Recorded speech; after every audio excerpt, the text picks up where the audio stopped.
Christ ne peut être connu que par révélation. S'il me faut résumer ma pensée, voici sur quoi j'aimerais m'en tenir. Premièrement, et n'oubliez jamais ceci, frères et sœurs en Christ bien-aimés, auditeurs, auditrices, que tout ce qui est de Dieu est contenu en son Fils. Et il n'est pas possible maintenant de connaître Dieu ou d'avoir quoi que ce soit de Dieu en dehors du Seigneur Jésus, son Fils. Vous pouvez considérer la chose comme réglée. C'est là la conclusion, le point final de tout ce qui peut être dit sur ce sujet.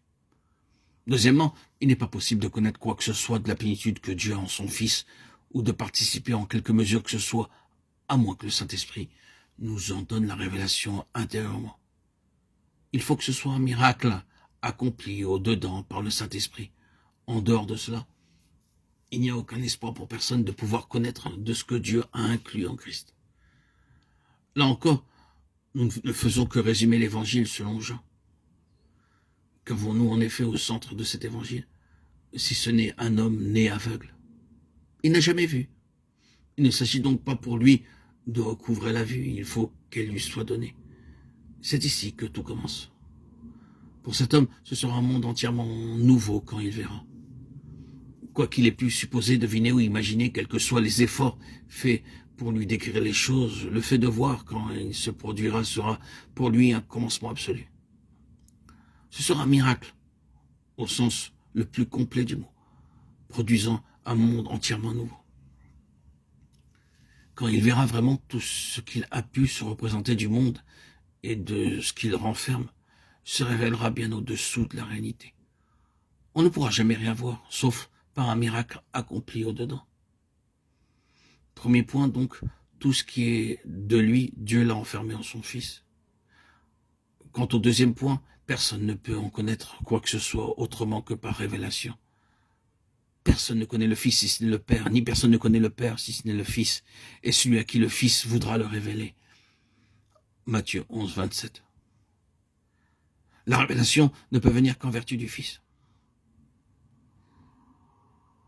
Et voici le troisième point. Dieu dispense toujours la révélation de lui-même en Christ dans des situations pratiques.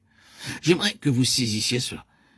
Dieu garde toujours la révélation de lui-même en Christ liée à des situations pratiques.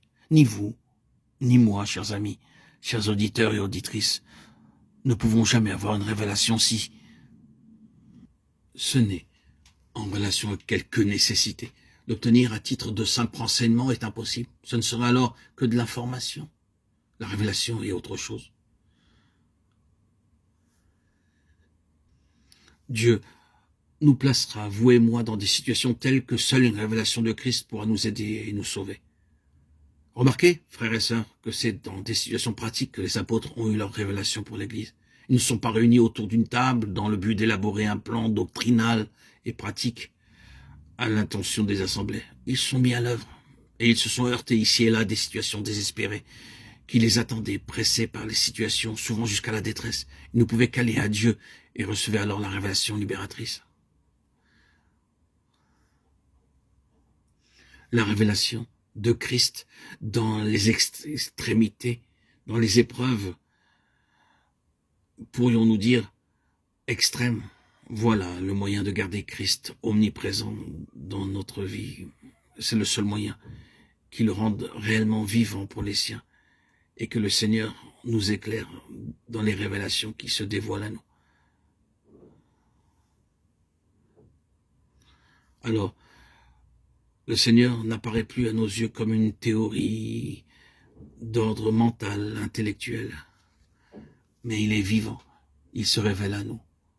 Il n'est plus une abstraction dans notre vie, mais une personne révélée sous nos yeux. Il est la parole vivante. En lui est la lumière et la vie. Ni vous ni moi n'avons trouvé notre secours dans des choses, dans une doctrine, dans un enseignement, dans notre mental, dans notre esprit, dans une théorie quelconque. C'est seulement et uniquement dans le Fils que nous allons le trouver. Le voilà le chemin, et c'est le seul chemin. À travers les épreuves les plus extrêmes, Dieu se révèle à nous. Nous sommes foncièrement et pleinement sous le gouvernement de son esprit. Et cette connaissance est une connaissance réelle, vivante, effective. C'est souvent dans des situations très complexes, très difficiles,